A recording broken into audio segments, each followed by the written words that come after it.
طب انا هقول لك ازاي تبقى شاب راقي. نفسك تعرف؟ عايز طبعا. ما تعرفش الناس انت بتعمل ايه، يعني دايما خليك مختلف. يعني ايه؟ تصحى الساعه 9 مره وتنزل ستوري ومعاه ايه الكافيه بتاعك وتصور وتقول المورنينج بتاعي. مره تانية تصحى الساعه 1 مثلا تقول لسه صاحي، فالناس تقول طب هو بيجيب فلوس منين؟ زاولهم بقى. بتجيب فلوس منين؟ دي اهم ده حاجه، بند واحد. دي اهم توبيك. شفت ترمي الكلمه في النص انجلش توبيك.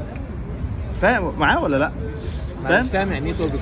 بعد الساعه 1 لازم تروح يوم واحد في الجيم بتيشيرتين. ليه بقى؟ هتلبس مره تضحك على ايه؟ بكلمكم بجد. تيشيرتين. اهم حاجه رايح تعمل ايه؟ ايه؟ رايح الجيم تعمل ايه؟ رايح العب بنش فلات. غلط، رايح تتصور. محدش يعرف تضحك على ايه؟ رايح تتصور. هتدخل الحمام تلبس اول تيشيرت تطلع 30 صوره وانت تتمرن. كابتن صورني بتلعب بنش. 30 كابتن صورة؟ اسمع مني بقى. ماشي. مش عايز تبقى شاب راقي؟ طبعا. تسمع مني يا عم توفيق. تاني حاجه تدخل تغير معاك تيشيرت تاني تلعب رجل.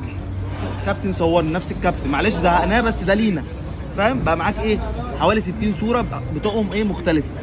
تروح تنزل ايه مره كده ومره كده، الناس هتتجنن تقول بجد هو بيجيب فلوس منين؟ هو وانت مش لاقي تاكل، انت مش معاك.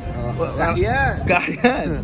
بس تنزل خلاص انت كده يوم بالليل تنزل تقعد تشرب حاجه. هو عندنا في شبرا بنعمل كده. عندكم فين؟ في الوحده العربيه. ايه في بقك بقى؟ ما تجيبش سيره شبرا دي. حد شاف انت من شبرا؟ ده عزبة رستم يا اسطى، انت مش عارف حاجه. انت تاخد حاجه في ميفيدا. انت واخد فين؟ ايه ميفيدا دي؟ اسمع مني بقى. انت بتشتم؟ لما حد تقعد مع حد الراجل ده مثلا قال لك ايه؟ بتشتم؟ لا انا عايزك تبقى شاب راقي.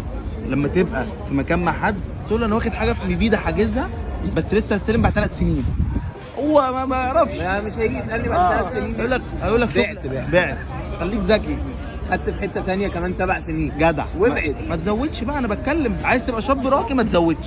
هو على قد الكلام. بالليل تنزل تحاول تجيب واحد صاحبك، ركز في دي عشان دي اهم نقطه. واحد صاحبك ملمس ايديه ناعم. لا ملمس ايديه ناعم. تنزل بالدرينك تخليه يصورك، تمسك ايده تلبسها كده مثلا. بص انا هوريك بالظبط. لا هات عليا اهو. حد كده بص اهو. حد هيفهم حاجه؟ تكتب ماي ديت وتحط ايه صوره خاتم. انت كده ايه؟ شاذ. ما حدش هيعرف ان دي ايد ولد. ما انا عشان كده بقول لك هات شاب ايه ملمسه. ها ايوه قول معايا راقي ناعم. انت كده بقيت شاب راقي. ده بيني وبين الناس. وانت بيني وبين والله نفسي بقى. بينك وبين نفسك معكش جنيه بتروح تقعد على قهوه سلطنه عادي شرف. وتشد الحجر وتقول له عم احمد بكره وحاجه. انا عايزك تبقى شاب راقي. فهمت ازاي تبقى شاب راقي؟ فهمت. انا عايز منك طلب وخدمه انسانيه. ايه؟ بما اني اديتك معلومه. امرني. انا مروح محتاج 10 جنيه مواصلات لبهتيم. معلش انا اسف، احنا اخوات. انا اديتك معلومه. يعني انت عمال تقول لي مفيده. يا عم ده بيني وبين انت اخويا. يلا انت اخويا. امسك يا عم 5 جنيه ويقطع علاقتك بيا. يا عم الناس عايز حاجه؟ السلام عليكم يا رجاله. سبع حسن.